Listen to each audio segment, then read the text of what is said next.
¿Quién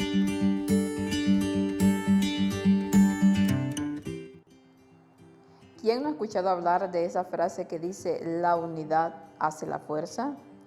Y es que hoy en día hablar de unidad es un tema muy común y reciente, sobre todo en lo que está pasando en este mundo.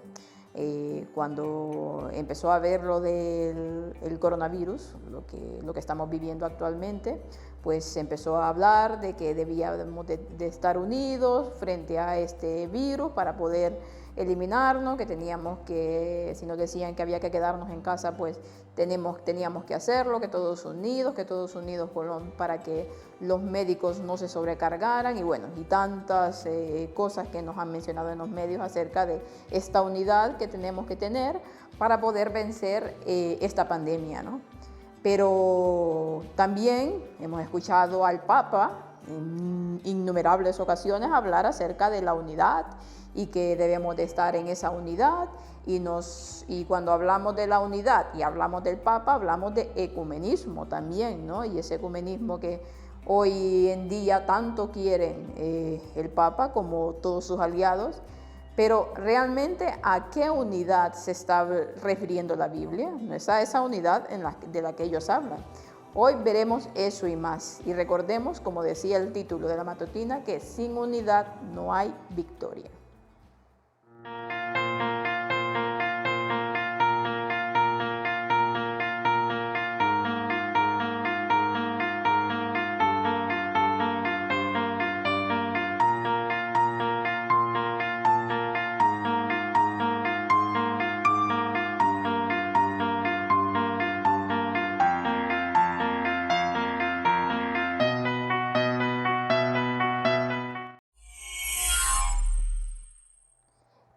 Y es que cuando hablamos de unidad, lo primero que se nos viene a la mente es aquel versículo de 1 Corintios 1 y 10, y es con el que vamos a comenzar en esta mañana, que nos dice: os ruego pues, hermanos, por el nombre de nuestro Señor Jesucristo, que habléis todos una misma cosa y que no haya entre vosotros divisiones, sino que estéis perfectamente unidos en una misma mente y en un mismo parecer. Y leemos este versículo y decimos, ¿realmente podemos llegar a este punto? Como seres humanos, pues todos somos distintos. Nuestra mente, la mente de cada uno funciona de una manera distinta. ¿Y cómo llegar a ser uno en un grupo o en la iglesia o en una familia o en una pareja o, bueno, o lo que sea que estemos buscando esa unidad? ¿Cómo llegar a este punto que aquí el Señor nos está diciendo? Que todos hablemos una misma cosa y que no haya divisiones entre nosotros, sino que estemos perfectamente unidos en una misma mente, y leerlo bien, una misma mente y un mismo parecer. Cuando lo leemos, realmente decimos, ¿es esto posible? ¿Podemos llegar a realmente ser así tal cual te está diciendo aquí la palabra de Dios? Claro que lo podemos hacer. Si lo dice la palabra de Dios, es porque lo podemos hacer. Pero ¿cómo llegamos a esa unidad? ¿Y cuál unidad es la que está hablando aquí? Eso es de lo que hoy estaremos tratando para que nosotros, bueno, ya lo sabemos, los que leemos la palabra de Dios o tenemos años de estar en esto, pues muchas veces nos ha hablado de esta unidad y de que hay que estar unidos, que como iglesia hay que estar unidos para dar el mensaje, pero ya veremos qué unidad es la que como cristianos y sobre todo como los llamados hoy en día el pueblo de Dios, el pueblo verdadero, cuál es la unidad que debemos de llegar a tener, porque debemos de llegar a un punto a estar tan compenetrados entre todos para que así el mensaje pueda avanzar. No es fácil porque, como decíamos anteriormente, somos seres humanos, cada uno piensa de manera diferente y llegar a consolidar todo este punto es muy difícil, pero ya veremos que lo que nos dice el Espíritu de Profecía, que sí lo podemos llegar a hacer. Y comenzamos con nuestra lectura, que nos dice: el trabajo que nos ha encomendado el Señor avanzará rápidamente solo cuando trabajemos en unidad. Sí, dice uno, esto es exactamente lo que creo en la consolidación, pero la unidad cristiana no es lo que el mundo llama consolidación. La unidad entre hermanos resulta en la consolidación con Cristo y con los ángeles celestiales. Aquí encontramos nuestro primer punto. La consolidación o la solidificación o esa unidad cristiana solamente la podemos encontrar como si somos uno con Cristo sola y con sus ángeles, para que el pueblo de Dios pueda llegar a tener esa unidad. Cada uno de sus miembros tiene que llegar a esa unidad con Cristo. Si no hay esa unidad con Cristo, realmente no podemos estar unidos entre los hermanos. Ese es el primer punto. Tal consolidación, dice, nace del cielo, no nace de nuestras propias, de nuestras habilidades, no nace de lo que nosotros podemos llegar a motivar el uno a otro, nace del cielo, viene del cielo. Por eso decíamos anteriormente, solamente con Cristo, siendo uno con nosotros individualmente, podemos llegar a ser uno con todos nuestros hermanos.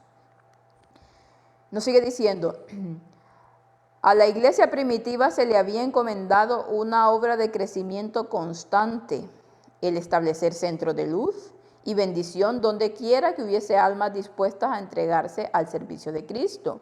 La proclamación del Evangelio había de tener alcance mundial y los mensajeros de la cruz no podían esperar cumplir su importante misión a menos que permanecieran unidos con los vínculos de la unidad cristiana y se revelaran así al mundo que eran uno con Cristo en Dios.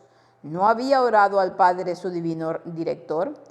Guárdalos por tu nombre, para que sean una cosa, como también nosotros, y no había declarado él de sus discípulos: el mundo los aborreció porque no son del mundo. ¿No había suplicado al Padre que ellos fueran consumadamente una cosa, para que el mundo crea que tú lo enviaste? Juan 17, 11, 14, 23 y 21.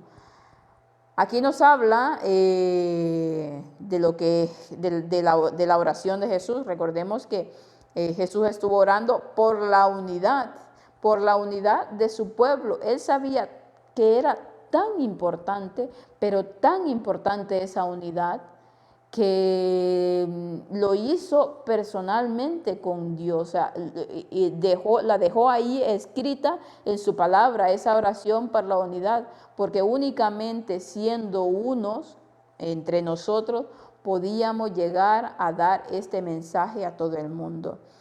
Dios sabía lo difícil que era que entre los humanos hubiese esa unidad, y él solamente sabía que orando a Dios, tanto él como su pueblo, se podía llegar a esa unidad.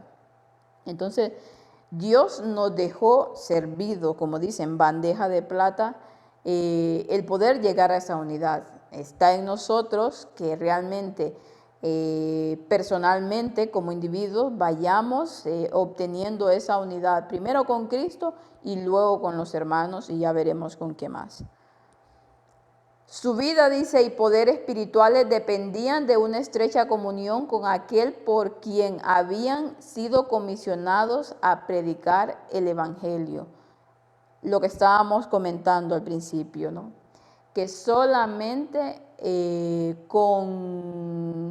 cuando tenemos esa estrecha comunión con el Padre, con Jesús, con su Espíritu Santo, es como nosotros estamos comisionados a predicar el Evangelio y a poder estar en esa unidad con cada uno de su pueblo, ¿no? Si no hay una estrecha comunión con Dios individualmente, no puede haber esa unidad con el pueblo de Dios. Solamente en la medida en que estuviesen unidos con Cristo podían esperar los discípulos que los acompañara el poder del Espíritu Santo. Leemos bien aquí, solamente estando unidos con Cristo, nosotros podemos esperar que el Espíritu Santo venga a nosotros y nos pueda acompañar a predicar el Evangelio. De otra manera, no. Y la cooperación de los ángeles del cielo, dice, con la ayuda de estos agentes divinos podrían presentar ante el mundo un frente unido y obtener la victoria en la lucha que estaban obligados a sostener incesantemente contra las potestades de las tinieblas.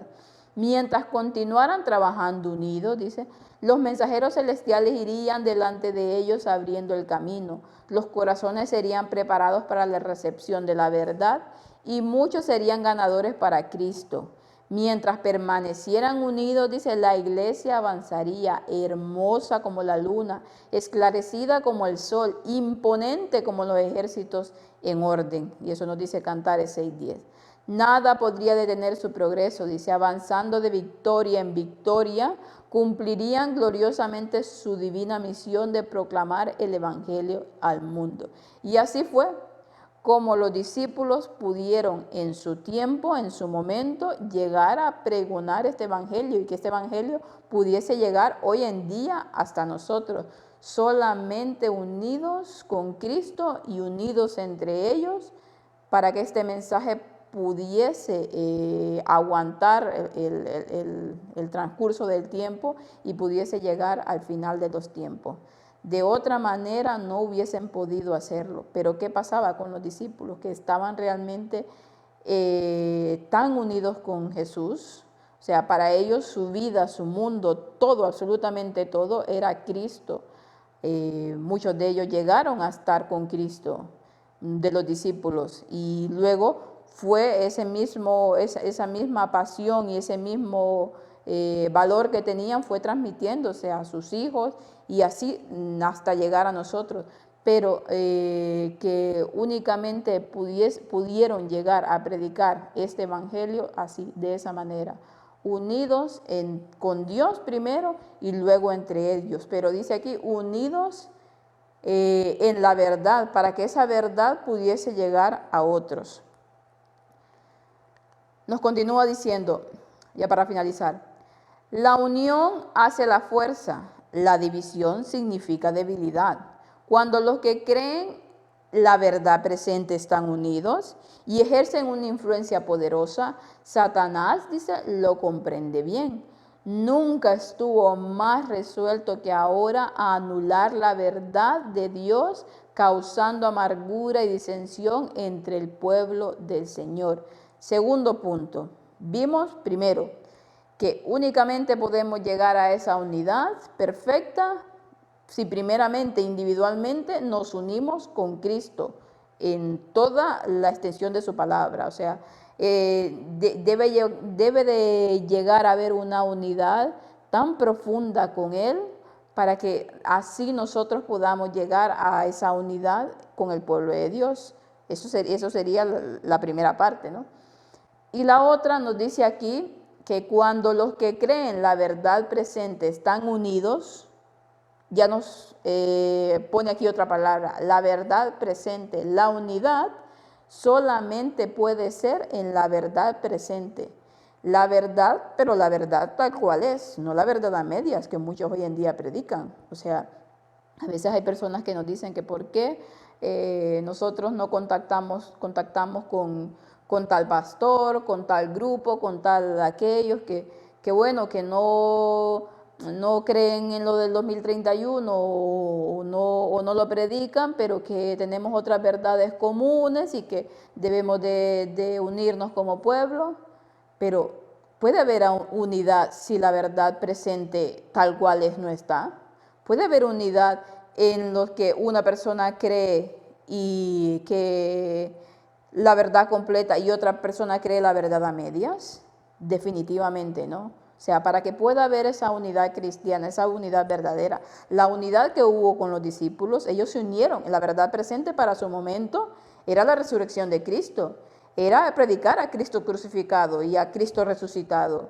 Y pudieron llegar a apartar las diferencias que tenían, porque hubo diferencias entre ellos, pero cuando ellos llegaron a entender que realmente lo más importante era esa verdad presente y que este evangelio tenía que ser predicado a todo el mundo para que Cristo volviera, pues dejaron a un lado todas esas diferencias y se pusieron las pilas y se pusieron a estar unidos entre ellos y a predicar el evangelio. Entonces, hoy en día, si la verdad presente no nos une, si la verdad presente no está al completo en nuestras vidas, y eso incluye el mensaje del cuarto ángel, si no estamos unidos en ese mensaje del cuarto ángel, no puede haber unidad con otros grupos, ya sea que crean en el Enahuá, ya sea que crean bueno, en muchas de las cosas que nosotros creemos, pero si realmente no se cree y no se tiene esa verdad, que es la que une cada uno de los eslabones del pueblo de Dios, no puede haber unidad. O sea, nosotros no podemos unirnos y decimos que nosotros creemos en este mensaje, que lo aceptamos y lo predicamos, pues no podemos unirnos con tales personas que lo están rechazando. Así que primero tenemos que llegar a ser uno con Cristo Jesús y luego estar unidos en el mensaje verdadero, el mensaje del cuarto ángel. Sin estas dos cosas no puede haber unidad. Y sin unidad no puede haber victoria. Sin unidad no podemos llegar a predicar el evangelio tal cual es y no podemos obtener la victoria que es nuestra si nosotros la queremos y que está ahí a nuestro alcance, que solo tenemos que echar mano de ella y pedirle a Dios que nos ayude, pues solamente en esa unidad podemos ser victoriosos. Así que el Señor nos ayude a que realmente podamos tener las cosas claras, que sea el Espíritu Santo quien nos muestre y nos indique dónde está esa verdad y que sea completa, no a medias, no el 99%, sino que el 100% de toda esa verdad para poder llegar a ser uno con Cristo y uno con el pueblo de Dios. Que podáis tener un feliz resto del día y que esta matutina pueda ser de mucha utilidad para cada una de sus vidas.